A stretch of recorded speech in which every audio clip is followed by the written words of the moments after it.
प्रधानमंत्री नरेंद्र मोदी एवं गृह मंत्री अमित शाह सहित शीर्ष भाजपा नेताओं के छत्तीसगढ़ में हो रहे लगातार चुनावी प्रचार पर कांग्रेस द्वारा इसे भाजपा के हार का डर बताने वाले बयान पर मुख्यमंत्री विष्णुदेव साय ने अपनी प्रतिक्रिया देते हुए कहा कि कांग्रेस को अपनी हार स्पष्ट दिख रही है, इसलिए वो कुछ भी आय व्यय बोल रही है।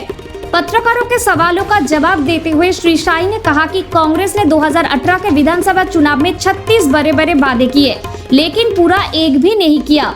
5 साल छत्तीसगढ़ की जनता को ठगने का काम किया, जिसका परिणाम था कि 2023 के चुनाव में कांग्रेस को सरकार से हाथ धोना पड़ा। अब उसके पास कहने के लिए कुछ नहीं है, कोई मुद्दा नहीं है। सीएम साय ने कहा कि भारतीय जनता पार्टी छत्तीसगढ़ में बहुत अच्छी स्थिति में है। यहाँ के लोगों में मोदी जी को 10 साल के कार्यों और हमारी सरकार के 3 महीने के कार्यों पर पूरा विश्वास है। जनता उत्साहित है। मोदी के गारंटी के तहत माताओं बहनों को महतारी बंधन योजना का 2 किस्त भेज चुके हैं। किसानों को धान के 2 वर्ष का बकाया बोनस और धान के अंतर की राशि 13,320 करोड़ रुपए दी जा चुकी है। श्री रामलला दर्शन योजना की शुरुआत भी हो गई है।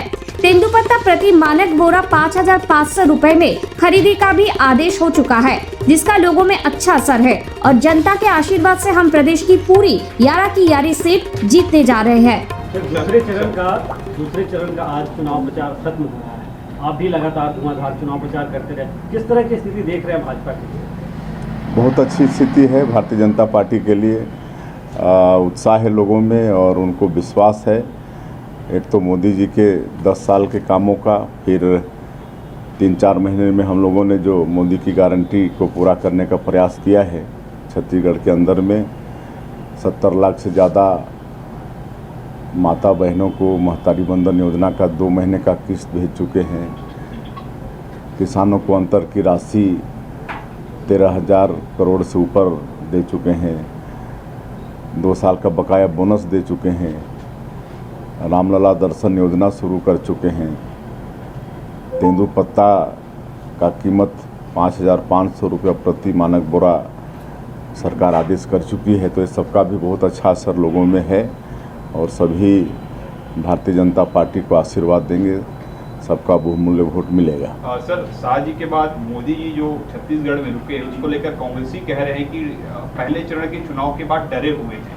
क्या वास्तव में डरे हैं, इसलिए छत्तीसगढ़ में रुक रहे हैं कि कोई और रणनीति है? अब कांग्रेस को बोलने के लिए कुछ भी नहीं है, तो यही सब उनको बोलना है। उनको अपनी हार स्पष्ट दिख रही है, इसलिए कुछ भी आए मैं बोल रहे हैं। ये दीपक बैद जी कह रहे हैं कि भाजपा धर्म पर राजनीति करती, महंगाई, भ्रष्टाचार, कालाधन, इन सब पर बात नहीं कर रही है। सब इनके पास कोई मुद्दा ही नहीं है। इन्होंने पहले 5 साल भी छत्तीसगढ़ के लोगों को ठगा। 2018 के विधानसभा चुनाव में 36 बड़े वादे इनके थे, लेकिन 5 साल में एक भी वादा पूरा नहीं कर पाए। इसलिए 2023 के विधानसभा चुनाव में उनको सरकार से हाथ धोना पड़ा। अब उनके पास कुछ कहने को है नहीं, तो कुछ भी बातें कर रहे हैं।